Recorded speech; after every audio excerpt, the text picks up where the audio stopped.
kamu bisa memenangkan permainan mustahil ini. Karena Yesus sudah memenangkannya bagimu.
Jangan lupa jempolnya guys.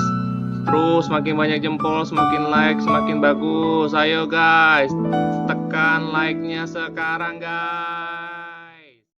Sebelum kalian menonton video pada channel ini, jangan lupa di subscribe serta nyalakan tombol lonceng untuk mendapatkan informasi terbaru dari channel ini. Terima kasih. Bulan Maret kemarin ada pandemi ini, otomatis mau nggak mau kita harus ada di rumah, dan kita malam sudah pasti saya tidak bisa keluar, otomatis sangat sepi, dan juga ya lockdown lah, kita nggak bisa kemana-mana. Dan puji nama Tuhan, pelan-pelan saya tidak secara ini di rumah terus memang bosan, tapi kami bersyukur, saya rasa dengan adanya pandemi saat ini itu pasti seizin Tuhan. Anak saya suruh ajak main, terus saya juga otomatis sudah kasih arahan-arahan apa segala, dan puji nama Tuhan, yang cewek itu sudah mau dekat dan bahkan mau bobo sama Dedi, katanya tidur sudah mau dekat begitu. Yang cowok wah sudah main tenis meja, saya latih main tenis meja di rumah, latihan, dia semakin push motivasinya apa segala. Puji nama Tuhan, kami sudah keluarga sudah melakukan satu komitmen bahwa bisa, dan dengan pandemi ini pasti seizin Tuhan, dan kita pasti bisa melakukan pekerjaan Tuhan, bahkan juga bisnis bisa berjalan, karena dengan melalui Zoom pun bisa berjalan. Saya orang gaptek, tapi dengan ini bisa Zoom dan keluarga juga berjalan. Ini satu kesaksian yang menurut saya sangat luar biasa. 19 November saya masih ingat banget. Saya masih ingat banget 19 November pada malam hari saya didatengin 3 orang. 3 mendadak saya langsung ditanya, benar nggak kamu namanya Elvis? Jauh dulu saya masih namanya Elvis. Iya Pak. Langsung ditangkap. Sampai nggak sempat tutup pintu, saya masih teriak, tolong, nggak bisa. Masuk ke dalam mobil. Dan saya diborgol di belakang, dan saya diduduk dengan kepala, saya nggak bisa gerak, dan saya dibawa. Di dalam perjalanan pergumulan saya terjadi, apakah ini dari polisi karena saya seorang narkoba? Apakah ini dari kolektor yang mau habiskan saya karena saya mempunyai judi? Dari akhirnya saya dibawa di dalam perjalanan mobil, sampailah ke satu rehab. Nah, seperti yang diceritakan sama Pak Yohandi, saya nggak bisa panjang lebar, itu prosesnya begitu berat, saudara-saudara, berat sekali. Ya, kalau saya mau cerita sedikit kasih waktu saya supaya teman-teman tahu saya ini manusia diproses terlebih dahulu sebelum dipakai di mata Tuhan. Saya di dalam proses itu hanya berhadapan dengan tembok dan Alkitab, tidak boleh lihat kiri dan ke kanan. Saudara-saudara, tidak ada komunikasi. 6 tahun saya tidak boleh ketemu istri, ketemu anak, ketemu orang tua. Bahkan orang tua saya meninggal pun tidak boleh keluar, saudara-saudara. Ini proses yang berat.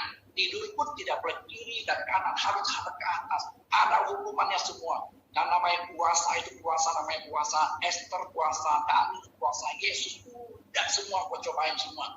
Benar, nggak ada yang nggak pernah saya cobain. Jam-jam 4 pagi kamu tidur disiram dengan air dingin segala macam, tidur di lantai di asrama, semua saya mengalami. Ya, saya proses setelah itu tanggal 16 Mei, saya baru ingat ya, tanggal 16 Mei, setelah 6 tahun yang terjadi, saya kabur. Teman-teman, saya kabur. Saya kenapa? Pikir-pikir di 2019 ini, ternyata di 2009 sampai 2015 ada satu peristiwa yang Tuhan izinkan, yang persiapkan buat kepada saya.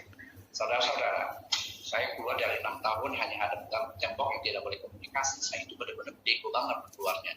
Karena kenapa? Dunia udah beda. Orang udah pada pakai Android. Saya yang dulu masuk pakai HP biasa, sekali keluar Android. Dunia udah beda. Di gedung yang belum ada gedung udah gedung. Anak saya 8 tahun, mendadak 16 tahun, gila, berubah semua saudara-saudara. Karena seanugerah Tuhan, ada seorang teman yang ngajak saya ke full gospel. Saya pikir dia ini pasti anggota full gospel kali ya, atau mungkin dia seorang PC kali. Ini teman ini ada koko saya, istrinya itu bersama dengan anak-anak istri saya itu begitu teman baik. Karena dia care kepada kehidupan saya, dia ngajak saya untuk supaya bisa mengenal dengan namanya full gospel. Pada waktu itu saya pikir dia itu seorang yang sudah mengenal full gospel. Ternyata sekarang baru saya tahu dia itu tidak mengenal dengan full gospel, saudara-saudara. Karena dia sayang sama saya. Berarti dulu pun banyak orang yang tidak mengenal full gospel, sudah tahu kalau full gospel itu dahsyat, saudara-saudara. Dia bawa saya, pada waktu itu saya masih bego-bego banget. Ya kan, saya sampai di situ dengan FGP Man, saya ikut-ikutan aja. Tapi dari situ saya mendengar kesaksian demi kesaksian, saya dikuatkan, saudara. Saya 6 tahun keluar itu begitu orang yang udah bego. Saya mendengar dia itu kesaksian, tahu-taunya dia lebih parah juga ya. Banyak sekali kesaksian saya dengar, lama-lama saya dikuatkan. Saya berjalan 3 bulan, saudara-saudara, akhirnya saya menerima Tuhan Yesus. Saya dibaptis. Be strong in the Lord. Puji Tuhan, saya bisa kedua kali ke Papua. Pertama kali ke Papua itu saya harus begadang-begadang. Sampai di Papua itu jam 6 pagi. Itu perjalanan begitu jauh. Dan saya kena acan dengan dana, kita menikmati Papua. Dan kali ini saya datang ke Papua dengan begitu gampang, hanya duduk di depan meja, sudah sampai di Papua gitu. Perubahan yang luar biasa. Jadi hari ini tema saya change. Dimulai dari hari ini, mulai start saja sudah change. Dulu harus datang susah-susah, sekarang dengan duduk di meja sudah sampai Papua. Tuhan luar biasa. Bersyukur kita bisa mendengarkan kesaksian bagaimana perubahan-perubahan terjadi dari bisnisnya, dari keluarga, kemudian dari 6 tahun belajar di tembok dan shifting paradigm sendiri jadi teamwork. Nah, saya mulai dari satu cerita. Ada seorang anak muda ke gereja, datang dengan lesu lemah loyo, lesu lemah lemas tunglai letoy loyo, lepai 7L. Ya. Ketemu hamba Tuhan, ketemu pendeta. Dia bilang, Pak Pendeta, saya mau merubah hidup saya. Saya mau merubah hidup saya. Kemudian pendeta bilang, pastor bilang, bagus anakku. Akhirnya kamu sudah bisa melihat sinarnya. Anak muda itu tertuntuk. Dia bilang, tidak pastor. Saya telah merasakan panasnya. Saya telah merasakan panasnya. Saudara, ada dua perbedaan. Melihat sinar dan merasakan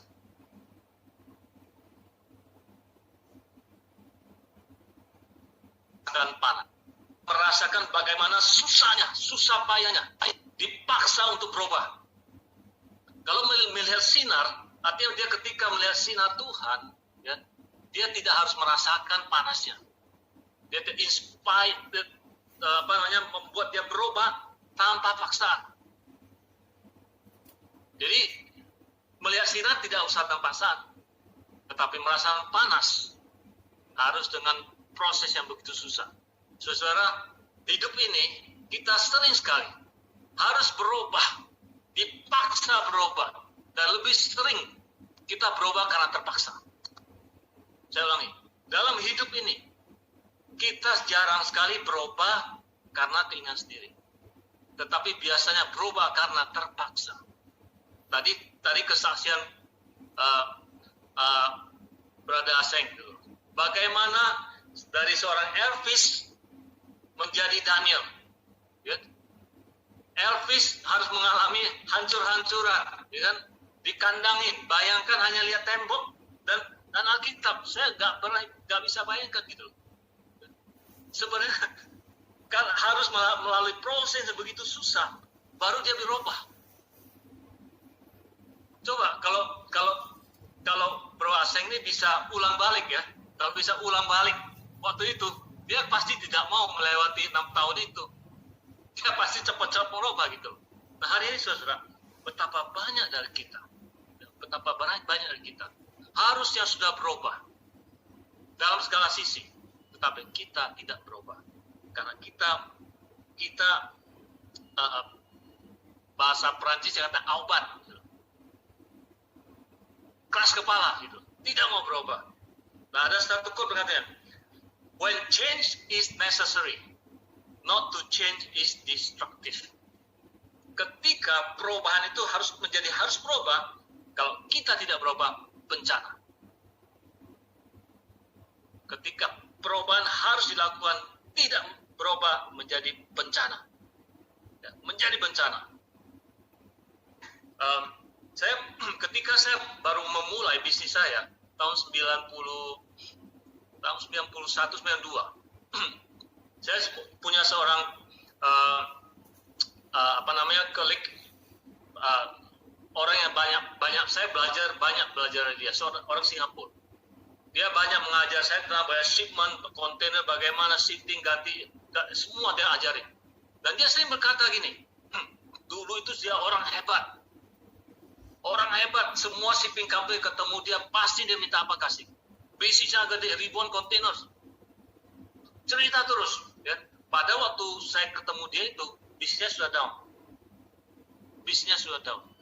Tapi mindsetnya tidak berubah, saudara. Mindset dia merasa dia masih besar gitu loh. Ketemu orang harus orang menghormati dia. Makanya banyak kegagalan terjadi dalam hidup dia. Dan akhirnya karena dia tidak bisa merubah mindset, ya, ditinggalkan. Akhirnya dia habis juga.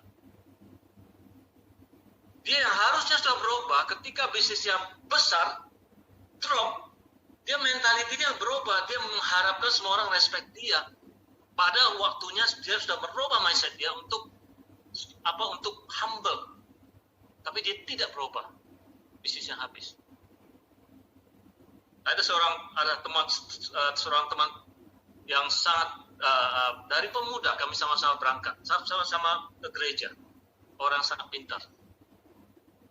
pintar, kerja keras, ya, muka tebal artinya dia berani, ya, mau belajar, tetapi saudara, bisnisnya itu tidak maju-maju. Bisnisnya naik dikit turun. Kenapa? Karena hidupnya tidak beres. Mungkin dia belum kelasnya Elvis. Ya? Belum kelasnya Elvis. Masihlah beberapa tingkat di bawah Elvis. Karena dia masih ke gereja gitu. Tetapi hidupnya tidak beres. Bisnisnya nggak naik terus. Tuhan tidak berkati dia, saudara. Tuhan tidak berkati dia. Padahal Tuhan mau setiap kita untuk bertumbuh, untuk maju, untuk diberkati. Bahkan Tuhan berjanji, Ulangan 28 berkata apa? Menjadikan kita kepala bukan ekor, naik terus tidak turun, meminjamkan bukan meminjam. Tuhan, itu janji Tuhan untuk setiap kita. Orang benar, orang yang dikasihnya. Tetapi kenapa nggak terjadi? Nah, apa masalahnya? Salah satunya adalah tidak mau berubah. Bahasa Prancis, auban. Tidak mau berubah. Keras kepala. Nah, saudara, apa alasan orang tidak mau berubah? Kenapa sih orang tidak mau berubah? Kenapa orang tidak mau berubah? Pertama, orang tidak mau berubah karena takut hasilnya tidak sesuai harapan. takut hasilnya nggak sesuai harapan.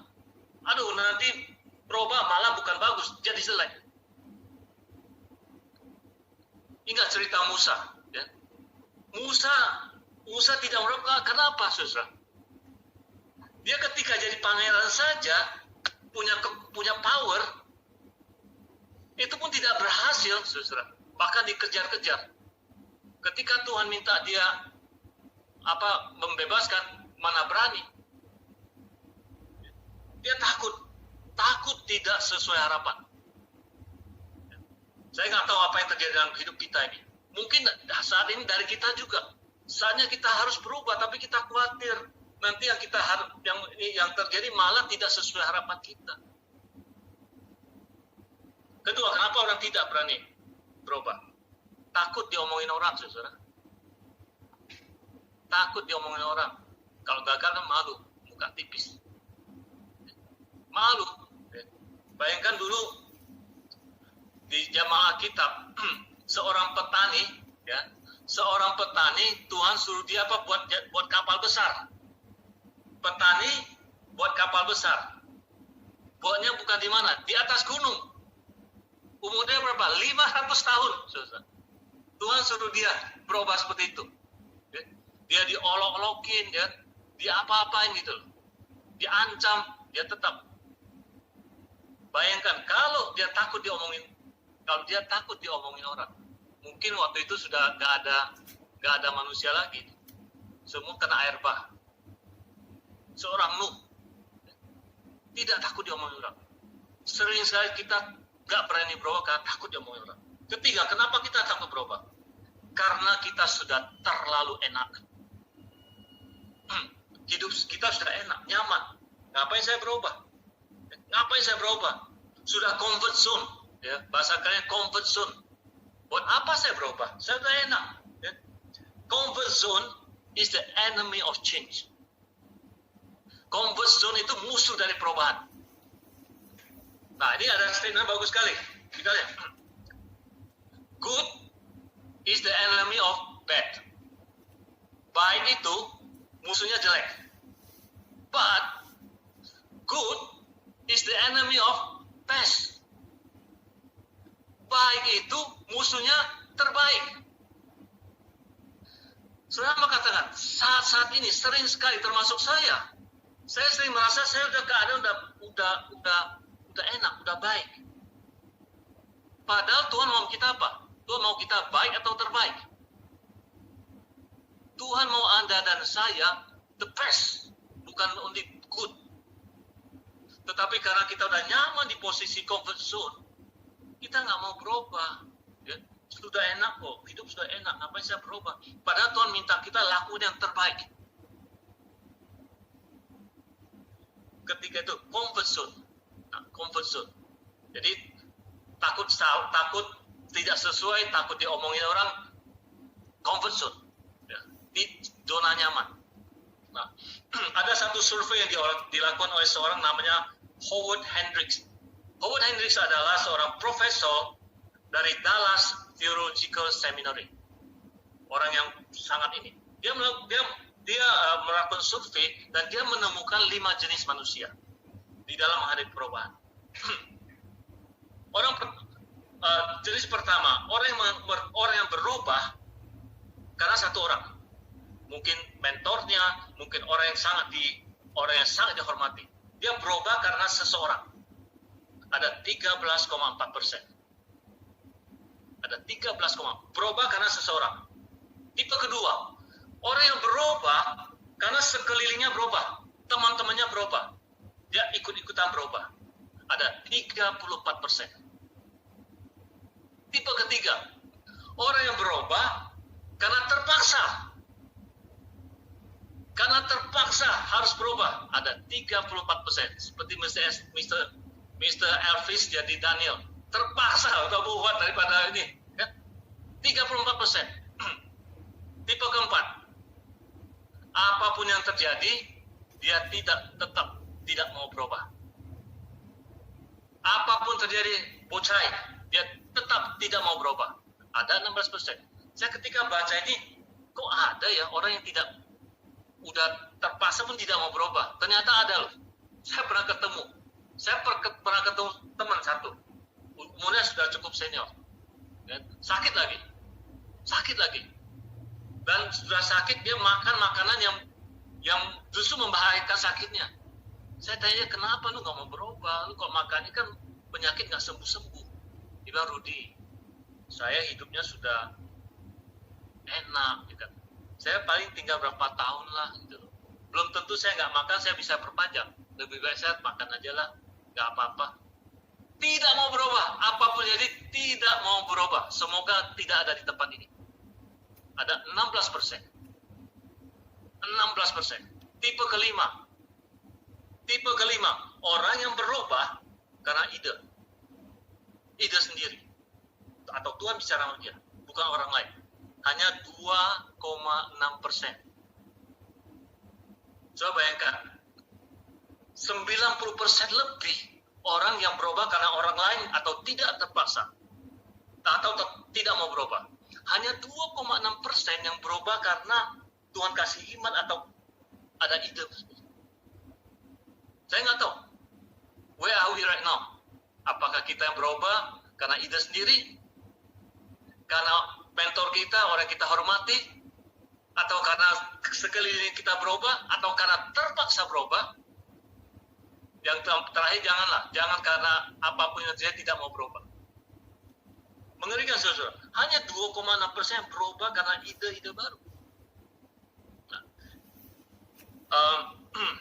Henry David Thoreau berkata demikian, things do not change, we change. Kita yang harus berubah. Saudara, ketika COVID-19 ini terjadi, ya, suka atau tidak suka, ya, kita terpaksa berubah. Saudara. Ada nggak yang tidak mau berubah? Ada. Ya, ada nggak? Ada yang tidak mau berubah. Ya, kita tahu seperti Brazil, ya, sudah diperingatkan jangan kumpul. Dia kumpul kematian yang begitu banyak terjadi di Brazil. Ya, hari-hari kita dengar tadi Bro Julius, ya, bersaksi karena COVID-19 itulah dia dengan keluarga punya waktu yang sangat baik, dengan anak bisa ajar main tenis, quality time dengan keluarga karena ini perubahan yang sangat bagus. Tetapi saya mau katakan, COVID-19 ini saya dengar begitu banyak keluarga mau bercerai dan tidak mau berubah.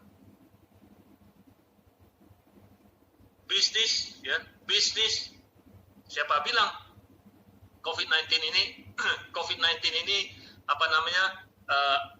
jelek buat semua orang. Tadi baru saya meeting dengan satu orang dan dia produksi barang, nggak bisa jualan. Tapi sampingannya apa toh? Sampingannya dia ternak anjing. Dia bilang anjing gue itu biasanya 1,5 juta saja kita harus minta. Dia bilang hari-hari ini dari satu yang datang beli pakai Alphard segala 7 juta paling murah, nggak mau kurang. Dia diberkati dengan luar biasa melalui anjing. Dia lewat internet selling diberkati karena dia berubah. Dia mau berubah gitu. Ya. Kita harus merubah diri kita sendiri. Nah, ada dua realitas yang saya persiapkan yang sangat penting. Pertama, change is the only constant in life. Perubahan adalah satu-satunya yang pasti dalam hidup ini. Perubahan adalah satu-satunya yang pasti dalam hidup ini. Jadi kita harus menyesuaikan dengan keadaan itu. Dan, sadar atau tidak, suka atau tidak, terima atau tidak, perubahan terus terjadi dalam hidup ini. Ketika kita masih sekolah, berubah. Ketika kita kuliah, ketika kuliah selesai masuk ke pekerjaan, berubah lagi situasi. Begitu mulai pekerjaan, bisnis, masuk keluarga, kawin, berubah lagi. Dulu kita ambil keputusan sendiri, ya. Sekarang harus sama istri. Sudah punya anak lagi, berubah lagi. Anak masih kecil, tumbuh jadi dewasa, berubah lagi. Kita terus berubah, saudara. Perubahan adalah satu-satu yang konstan dalam hidup ini. Nah, ada orang bertanya, Lebih gampang mana? Lebih bagus mana? Ketemu orang yang stabil atau ketemu orang yang berubah-ubah? Nah, ini pertanyaan kita. Kita lebih suka ketemu orang yang berubah-ubah atau yang stabil? Terus kalau umur saya dulu ada lagu Sunday School. Tuhan Yesus tidak berubah, tidak berubah, tidak berubah. Tuhan Yesus. Siapa yang masih ingat lagu itu? Tuhan Yesus tidak pernah berubah. Kenapa kita harus berubah? Saya katakan, Tuhan Yesus tidak pernah berubah. Yes. Karakternya tidak berubah. Kasihnya tidak berubah. Tidak berubah. Tetapi metodenya berubah. Cara Tuhan Yesus menangkap Ahok. Cara Tuhan Yesus menangkap Elvis. Cara Tuhan Yesus menangkap Yohandi. Tidak sama loh. Tuhan Yesus tidak pakai satu cara yang sama. Cara Tuhan Yesus menangkap berubah juga, saudara. Value-nya sama, kasihnya tidak berubah, tetapi caranya berubah. Sama, saudara. Kita boleh berubah, tapi our character, our integrity tidak berubah, saudara. Dalam bisnis, ya, kita punya kejujuran tidak berubah. Tapi cara kita bisnis, kita berubah sesuai dengan zaman, sesuai dengan keadaan. Jadi perubahan ada satu-satunya konstan yang pasti terjadi dalam hidup kita. Mau atau tidak mau. Kenyataan kedua adalah gini. Change is the essence of maturity. Perubahan adalah intisari daripada kedewasaan. Perubahan adalah intisari dari kedewasaan.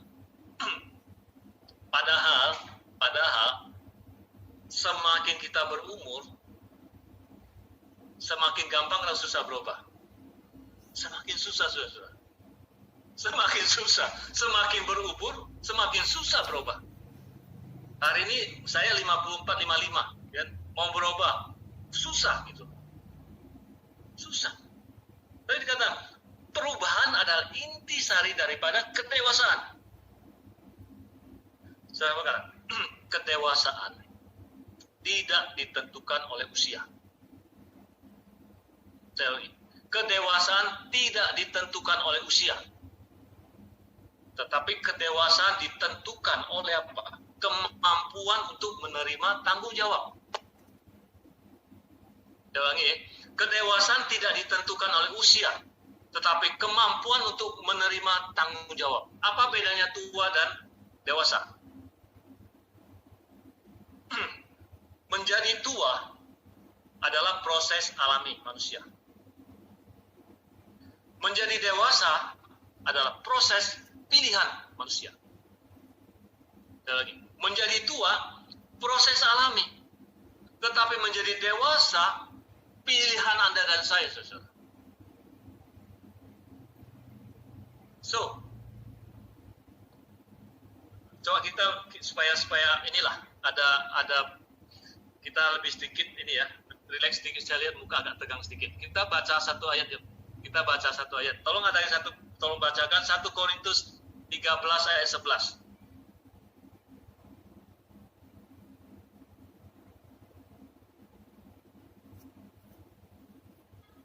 1 Korintus 13 ayat 11.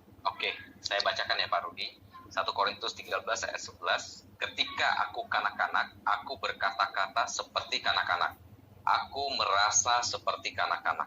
Aku berpikir seperti kanak-kanak. Sekarang, sudah aku menjadi dewasa, aku meninggalkan sifat kanak-kanak itu. Amin. Amin. Apakah kita sudah menjadi dewasa?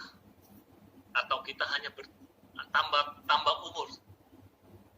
Saya harusnya sebagai FGD Man, Ada dan saya dituntut untuk menjadi dewasa. Bukan hanya bertambah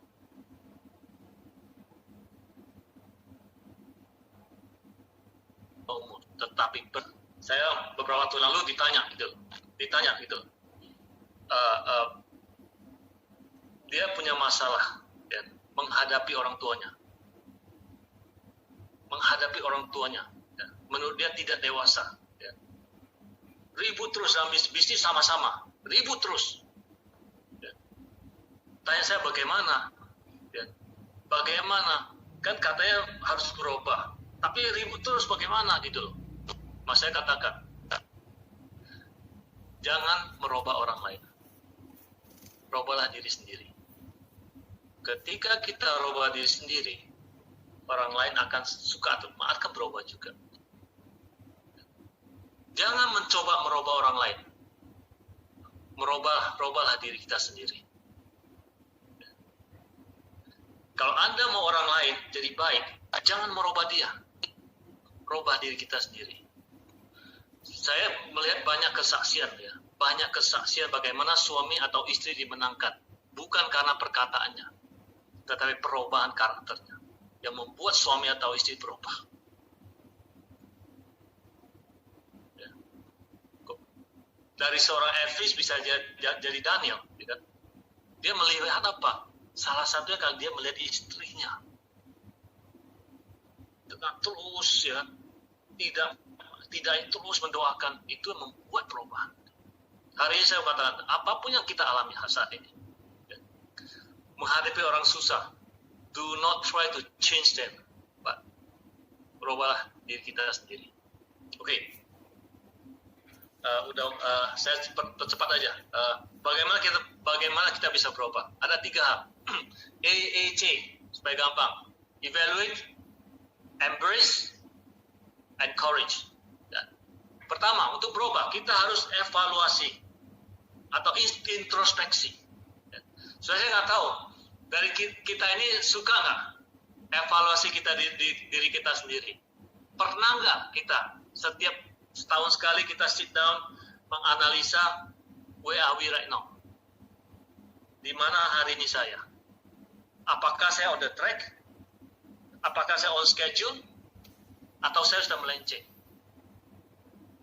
Pernah nggak kita evaluasi? Saya mau katakan, evaluasi itu begitu penting. Evaluasi itu begitu penting dalam hidup kita.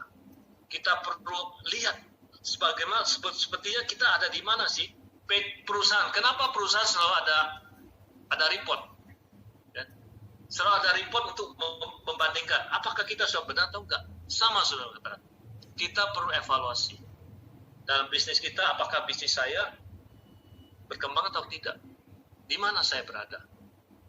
Dengan keluarga kita, apakah hubungan saya dengan istri saya lebih dekat? Hubungan dengan anak saya lebih dekat? We need to know where we are. Di dalam pelayanan kita, di FGB Men, kita perlu analisa. Apakah kita pelayanan saya itu menyenangkan hati Tuhan nggak? Punya impact nggak terhadap orang lain? Atau jangan-jangan yang kita lakukan menjadi batu sandungan orang lain? Kita perlu tahu, saudara. Kita perlu tahu posisi kita di mana. 2 Korintus 13 ayat 5 berkata, ujilah dirimu sendiri, apakah kamu tetap tegak di dalam iman. Kita perlu menguji diri kita, melihat kita ini ada di mana gitu loh. Kita ada di mana? Tadi saya katakan, value dan method. Value dan method. Kita harus tahu, contoh di full gospel. Ya, apakah saya sudah melakukan dengan baik enggak? Apakah pelayanan saya tidak punya hidden agenda atau tulus? Metode kita apa? Apa yang saya lakukan itu benar nggak? Cara saya handle orang, cara saya handle orang, cara saya bikin chapter meeting, elite, apapun sudah benar. Kita perlu evaluasi. Ya, kita perlu evaluasi. Oke. Evaluasi kedua, embrace. Embrace. Nah, saya suka sekali 2 minggu yang lalu Brother Eddie Philemon dia bilang, change and resistance. Wah, keren sekali. Saya kaget juga. Pagi itu dia telepon saya, Rudy, saya dapat ilham nih. Change and resistance. Wih, saya bilang, wah, bahasa Inggrisnya sekarang luar biasa nih. Sudah harus keliling dunia nih bahasa Inggrisnya ini. resisten, dia bilang. Dan satu hal benar, perubahan itu, ya, setiap orang ketika menghadapi perubahan pasti resisten dulu. Pasti resisten dulu. Udah resisten, baru masuk ke tahap namanya tolerance. Udah tolerance, baru merangkul perubahan. Dia sudah mengatakan, ketika perubahan terjadi dalam hidup kita, kita jangan lawan dulu, jangan tolak dulu, saudara. Let it go, lihat, ya. Pelajari, dan bisa rangkul. Ketika kita bisa merangkul, ya, akan berbeda, saudara. Cara kita menghadapi akan berbeda. Ketika kita flow with the changes, kita bisa ikuti, dan kita bisa benefit dari itu. Jadi ketika perubahan terjadi, nggak usah dilawan. Tidak usah dilawan, tidak usah diresist, dirangkul saja. Ketiga,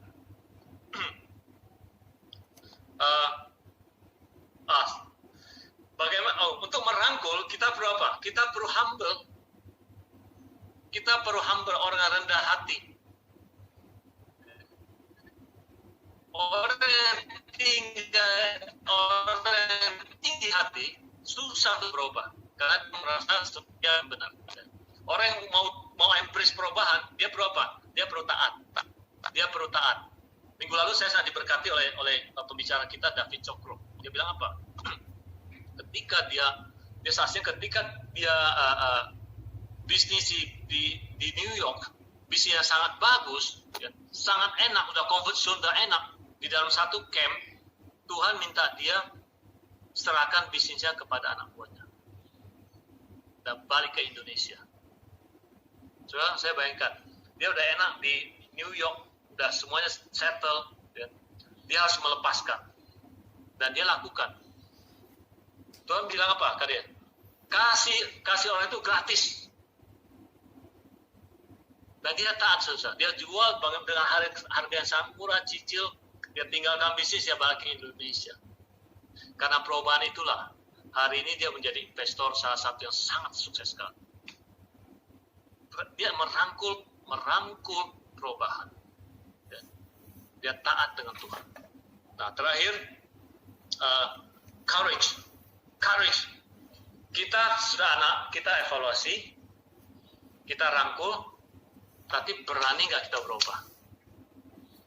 Sering sekali kita tahu harus berubah, tapi kita tidak berani berubah.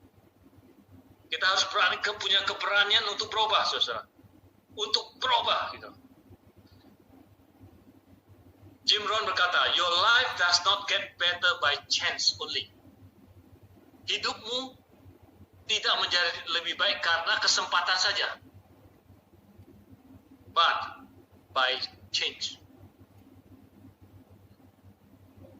Kesempatan kita harus berani berubah juga. Perubahan harus berani berubah dan harus berani berubah. Yohanes 16:33 berkata, tetapi kuatkanlah hatimu, aku telah mengalahkan dunia. Tuhan sudah mengalahkan dunia. Ada dan saya harus berani berubah, apapun itu harus berani berubah. Pertama apa? Evaluasi, embrace, courage, berani. Nah, saya mengakhiri dengan kesaksian saya. Saya dari muda mulai bisnis sudah trading, kerja trading. Tahun 92 saya mulai trading. Ya. Bisnis saya trading dari tekstil, dari garment. Saya ngerti sekali di Tanah Abang. Ya. Beli di tanah siapa, saya ngerti sekali. Ya. Bawa customer, saya ngerti sekali. Bisnis saya itu mulai dari tekstil. Dalam perkembangan tekstil di Hajar Cungkuok, ya, habis berubah. Saya tekstil berubah jadi houseware jadi terus berubah. Bisnis saya terus berubah, ya. Dan saya ikutin sampai hari ini. Saya lihat dari 92 sampai sekarang bisnis saya udah jauh banget itu. Beda jauh banget. Gak terpikir bisnis yang sangat jauh sekali. Saya ngerti tekstil.